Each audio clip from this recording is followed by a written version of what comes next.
माहौल चल रहा है वो किसी से छुपा नहीं है। ये नफरती और फासिस्ट लोग अपने फायदे के लिए जब जरूरत पड़ती है तो संविधान का हवाला दे करके संविधान का फायदा उठा लेते हैं। और हम मूल निवासी समाज के लोग अगर कहीं संवैधानिक कोई बात करना चाहते हैं तो उसको राष्ट्रीयता और राष्ट्रत्व से जोड़ देते हैं और कहते हैं आपको स्वतंत्रता का अधिकार नहीं है। तो आज हालात इतने बद से बदतर होते जा रहे हैं, जब उनको उपयोग करना होगा कानून को तो बढ़ चढ़ के उसको उपयोग करके कहते हैं कि नहीं ये लीगल है, कॉन्स्टिट्यूशनल है, संवैधानिक है, ये कह के अपने आप को बचा लेते हैं। और जैसे ही हमारे मूल निवासी समाज, सनातन धर्म के लोग या हम ख्याल लोग अगर अपने हक की बात करते हैं तो उसको कहते हैं कि नहीं ये राष्ट्रीय एकता के लिए खतरा है, आप गलत बोल रहे हैं, संविधान के खिलाफ है। तो मैं ये बताना चाहूंगा संविधान में कहीं पर भी भारतीय संविधान जो पढ़े लिखे लोग हैं नहीं पढ़े लिखे उनको मैं पूछना चाहूंगा कि संविधान में कहीं लिखा है कि भारत कभी भी हिंदू राष्ट्र होगा? नहीं। जवाब दीजिए। नहीं लिखा है ना? नहीं। तो इन नालायकों की कैसी औकात बन गई कि भारत को हिंदू राष्ट्र घोषित कर रहे हैं? संविधान के खिलाफ आएंगे नहीं है ना? तो जहां संविधान के खिलाफ वहां पर आप आड़ के खड़े रहिए। इनकी कहीं पर भी नहीं चलने वाली है। जो भी होगा भारत देश में संविधान से होगा कि नहीं भाई? तो भारत देश का संविधान ये कहता है कि हम आप सब एक हैं, सब धर्म के हम आदर करें, समानता रखें, भेदभाव को खत्म करें, ऊंच नीच जातिवाद की बात ना करें, लेकिन सिर्फ हिंदू राष्ट्र बनाने के लिए बस एक रट लगाए हुए, बाकी जगह देखेंगे कहीं पर संवैधानिक बात नहीं होती।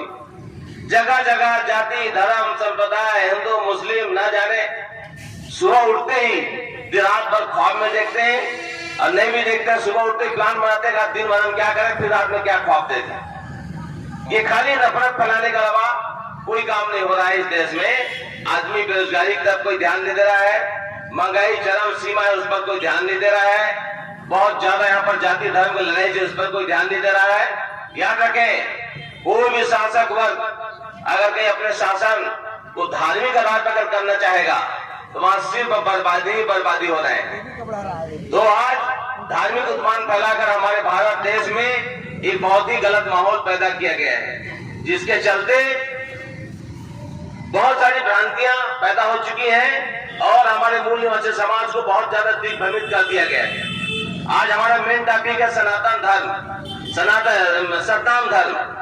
सतनाम धर्म को भी काउंटर करने के लिए कहते हैं कि हम सनातन धर्म के तहत हिंदू धर्म का निर्माण भारत में कर रहे हैं। तो जब आप इनके अंदर घुसेंगे समझ में आएगा कि दूर दूर तक कहीं सतनाम की बात नहीं है। तो सतनाम धर्म की अगर बात आती है, आज हमारा तादाद बहुसंख्यक लोग हैं, ST SC OBC माइनॉरिटी के नाम से बांधने से अलग बात है, लेकिन सतनाम शब्द की अगर बात आती है तो सतनाम एक ऐसा वर्ड है जो सत्य नाम को लेकर के कोई भी काम को आगे करे, कोई भी पाखा वार्ड को ना बनाए, कोई भी वायात और फालतू चीजों में अपने आप को समर्पित ना करे।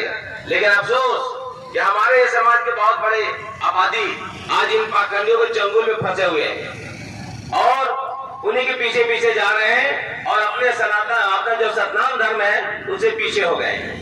आज एक अच्छी कोशिश हुई है, देखिए जब आपकी ताकत मजबूत होगी, दिन को पर्सनल लॉ घोषित करना होगा, प्रबंधन कानून बनाना होगा और जब कानून बन जाएगा तो उसकी रक्षा की जाएगी। भारत देश विभिन्नताओं का देश है।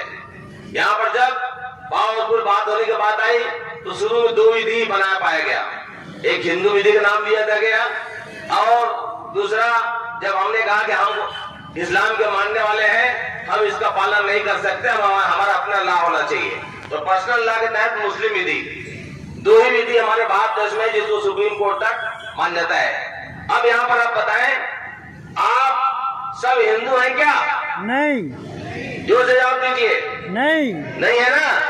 और जब कोर्ट में जाते हैं तो मजबूरी में आपको लिखना पड़ता है कि हम हिंदू विधि से शासित हैं। तो जब आप हिंदू से शासित लिखते हैं मतलब आपको जबरन वहां पर अपने अंदर में करने के लिए कोशिश की गई है और आप मजबूरी में अपने हिंदू से शासित हो जाते हैं, जिसके चलते बहुत सारे आप अपने कस्टम प्रथा, अपनी मान्यताओं से वंचित हो जाते हैं। आज हम कोर्ट में देखते हैं कि बहुत से हमारी जो मान्यताएं हैं इन पाखंडवादियों से अलग है, लेकिन वहां पर मजबूरी में जाके आप लोग लिखते हैं। तो मैं चाहूंगा आप लोग इसका खुलकर विरोध करें और सतनाम धर्म के लिए कानून बनाने के लिए हर जगह आप लोग तैयार रहें। इसके लिए यहाँ से लेकर के विधानसभा, लोकसभा, पार्लियामेंट लेकर के राष्ट्रपति और सीजीआई सुप्रीम कोर्ट तक हम आपके साथ हैं। आप अपने हक की लड़ाई लड़ने के लिए लड़िए और राष्ट्रीय मुस्लिम मोर्चा और पूरा मुस्लिम समाज आपके साथ है। आपको मैं पूछना चाहूंगा, कभी भी जैद खान में आपने गया मुसलमान ने कभी विरोध किया? नहीं किया ना? तो पूरे भारत के मुसलमान आपके सच्चे दोस्त हैं या नहीं? है ना? तो आज साहब मान लीजिए कि हर सत्तामी भाई शाकिर कुरैशी का सगा भाई है, ठीक है, और हर सतनामी भाई का शाकिर कुरैशी सगा भाई है, और मैं भी आप लोगों के बीच का सतनाम का मानने वाला एक इंसान हूँ। ये सोच करके हम चलेंगे तब जाकर हमारी ताकत मजबूत होगी। वहां से आप लोग शपथ ले लेंगे धरना के जरिए, और हमारे बीच में ललन सुबोध जी जैसे हस्ती यहाँ पर रहनुमाई आपके कर रहे हैं। कई हम लोगों ने बड़े बड़े प्रोग्राम करके लोगों को मोटिवेट किए हैं। अभी कुछ दिन पहले बौद्ध समाज का पूरा सम्मेलन था, वहां भी लोग परेशान थे, साहब हम लोग हिंदू नहीं है, जबरन हमको हिंदू लिखना पड़ता है। तो मैंने कहा भाई आप बौद्ध धर्म वाले था, बौद्ध धर्म की मांग कीजिए। हमने कहा आप अपना पर्सनल मांगो, तो आप पर्सनल लॉ बनवाइए, अपने कानून की हिफाजत के लिए बनवाइए, अपने धर्म स्थलों की हिफाजत के लिए बनाइए।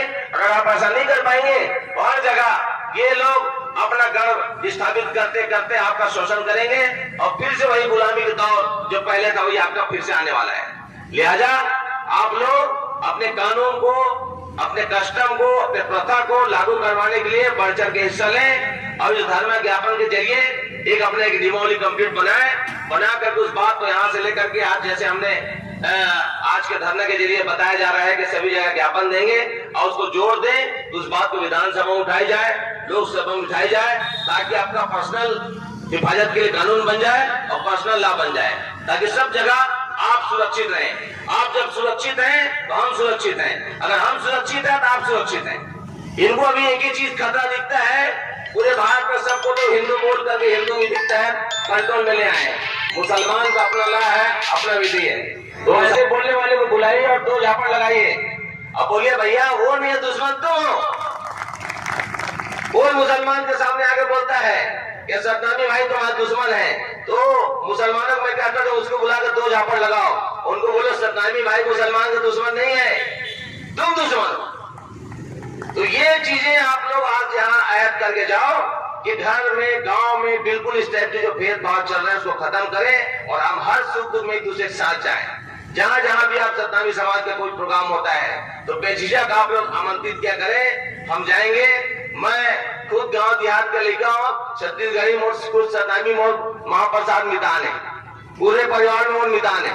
तो मोर गांव में खुद जो है सतनामी परिवार है, गोड़ है, तेली है, मलार है, और 10 घर के वहां मुसलमान है। तो गांव में जो एकता है वो खत्म करे वो लगे हुए हैं। वहां हमारे बीच की में फूट डाल के परेशान करते हैं घरे, वो तो मुसलमान है, वही अल्लाह को मानता है, तुम्हारा किसी काम में शामिल नहीं रहता। अरे भाई एक अल्लाह को मानता है, तुमको क्या खुजली हो रही भाई, तुम 10 को मानते हैं, कौन मना किया है? लेकिन जो लोग सही रास्ते में चल रहे हैं उसके पीछे क्यों लगे हुए? आज हमारे गुरु घासीदास बाबा जो है कितना बड़ा आपको पैगाम दिए हैं, उसी सत्य नाम को आपको मानने के लिए एक ईश्वर की पूजा करने को उपासक आपको बताएंगे नहीं, 10 पाखंड के लिए तो आपको नहीं कहा है ना, नहीं बोले ना।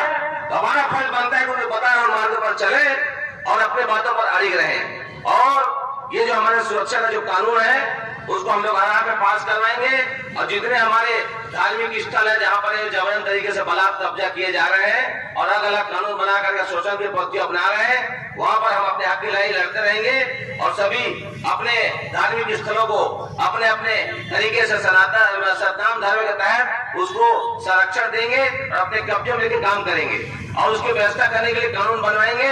ऐसा हम पूरी कोशिश और प्रयास करते हैं, और आप लोग इस पर लगे रहें, क्योंकि जब कोई भी इंकलाब शुरू होता है तो कुछ लोगों के बीच में शुरू होता है, लेकिन धीरे धीरे जब सच्चाई लोग जानने लगेंगे एक बहुत बड़ा रूप ले लेता है। तो हम सनातन धर्म स्थल के सर्वोच्च प्रबंधन संस्थान जो कानून नहीं बनाने की इनकी प्रवृत्ति चल रही है उसके हम खिलाफ हैं। हर हाल में कानून बनना चाहिए।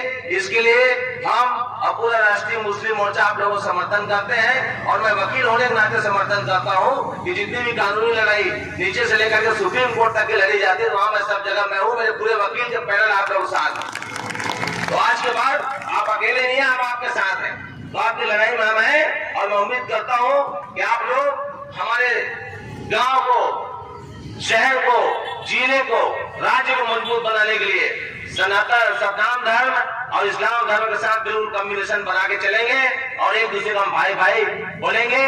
गुरु घासीदास बाबा का जो बात थी मन के एक समान, तो उसी पद को हम मानते हुए एक दूसरे को कंधे से कंधे मिलाकर चलेंगे और संघर्ष करते रहेंगे। हर हाल में इंशाअल्लाह हमको कामयाबी मिलेगी जरूर। और एक वक्त ऐसा आएगा कि दुश्मन ताकतें फाशिस्टवादी नफरती ताकतों को झुकना पड़ेगा। मैं इन्हीं विश्वास और दुआओं के साथ अपने वाणी को विराम देता हूं कि हम अपने संघर्ष के दिन को लगातार उसको नियमित रखें और संघर्ष जारी रखें। बहुत जल्द हम कामयाबी करीब पहुंच जाएंगे। वो दिन दूर नहीं है कि संघर्ष में कामयाबी न मिली हो।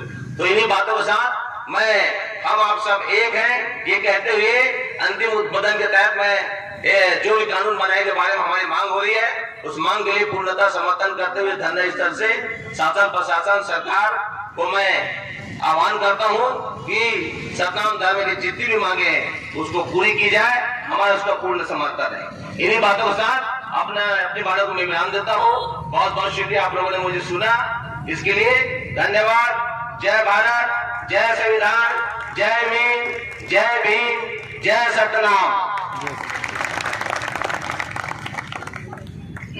धन्यवाद।